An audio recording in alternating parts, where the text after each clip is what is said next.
छत्रपती शिवाजी महाराजांच्या या भूमीला माझा नमस्कार।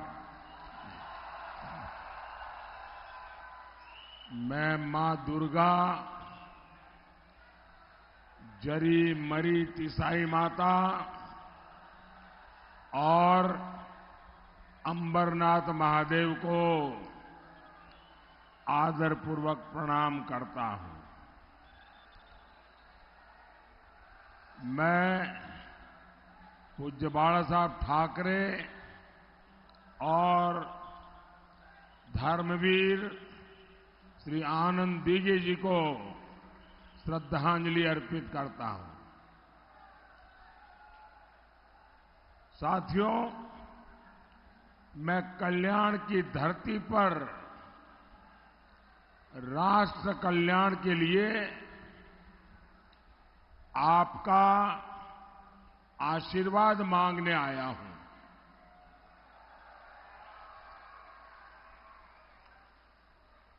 राष्ट्र का कल्याण,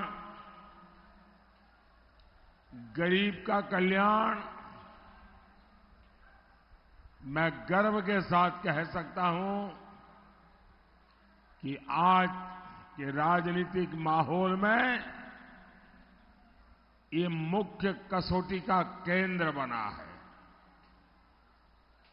देश पहली बार 25 करोड़ मेरे गरीब भाई बहनों को गरीबी से बाहर निकलते देख रहा है। पहली बार हर गरीब के लिए पक्के मकान बनाने का पुरजोश काम चल रहा है। पहली बार हर घर को नल से जल मिले, ये अभियान सफलता की नई ऊंचाइयों को छू रहा है। पहली बार गरीब के पास बीमारी में मुफ्त इलाज के लिए गारंटी कार्ड है और गरीब के बेटे की सरकार ने गरीब को सबसे बड़ी प्राथमिकता दी है। साथियों, मुझे इसके बाद मुंबई के कार्यक्रम में पहुंचना है। माननीय मुख्यमंत्री जी भी वहां रहना चाहते हैं और इसलिए उनको बीच में से निकलना होगा ताकि वो वहां पहुंच पाए। तो मैं शिंदे जी को प्रार्थना करता हूं, आप निकलिए, मैं यहां संभाल लूंगा।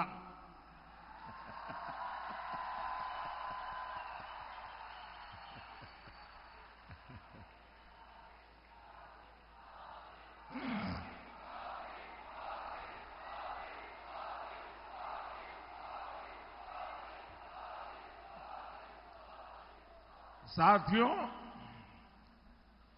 आज पहली बार भारत में हम एक नया आत्मविश्वास देख रहे हैं। भारत आज छत्रपति शिवाजी महाराज की प्रेरणा से बुलंद हौसले के साथ बड़े लक्ष्य तय कर रहा है। सरकार बनने के बाद पहले 100 दिन में क्या काम करना है, कौन से फैसले लेने हैं,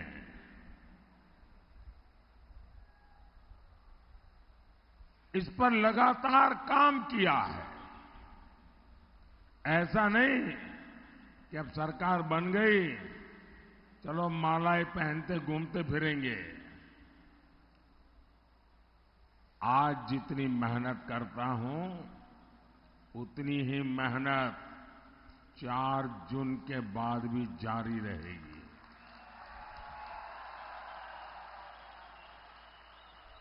और इसलिए 100 दिन में क्या करना है, इसका ब्लूप्रिंट रेडी करके हम आगे बढ़ रहे हैं। और मुझे कुछ लोग कहते हैं कि मोदी जी इतना आत्मविश्वास। मुद्दा मोदी के आत्मविश्वास का नहीं है, मुद्दा जनता जनार्दन का अरसपरस विश्वास का है।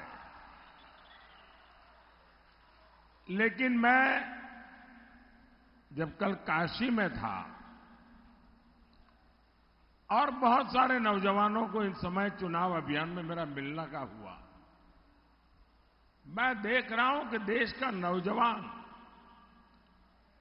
उसके पास एक नई कल्पकता है, नए आइडियाज है, हर चीज को नए तरीके से करने का उसका तजुर्बा है। और इन दिनों जो मेरी उनसे बातचीत हुई है तो मैं बहुत प्रभावित हुआ हूं।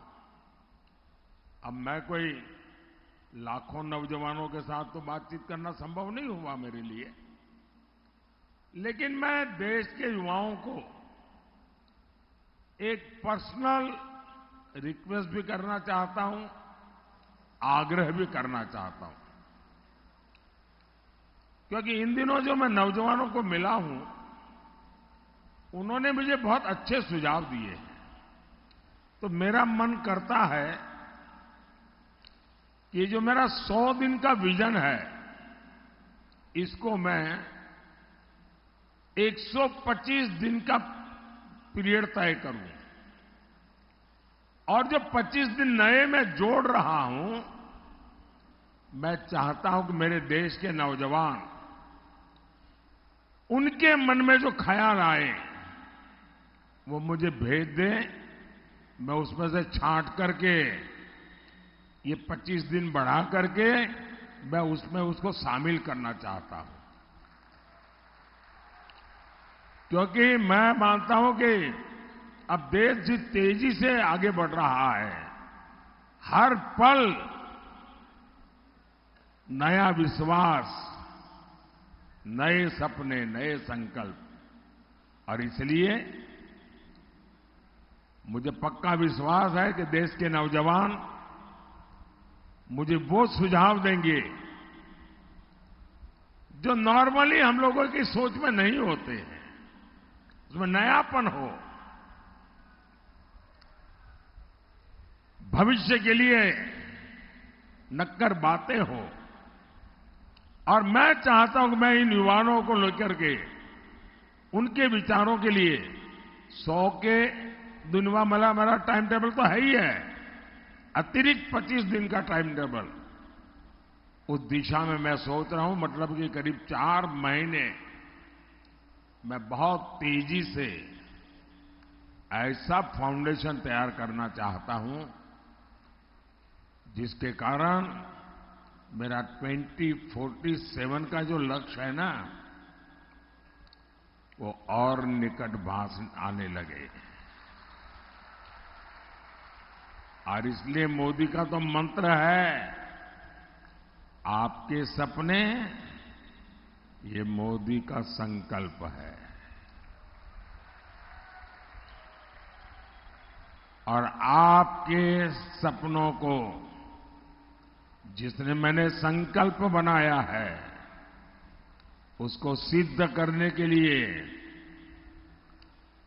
मेरा पल पल आपके नाम,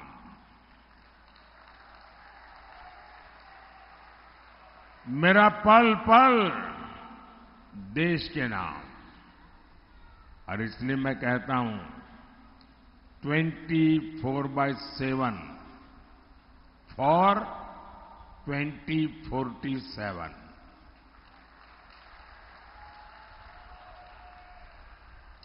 साथियों, आप मुझे बताइए, आज भारत जिस ऊंचाई पर पहुंचा है, 10 साल में दुनिया में, देश में, देश के हर कोने में, हर क्षेत्र में जो एक नई ऊर्जा, नया उमंग, नया विश्वास,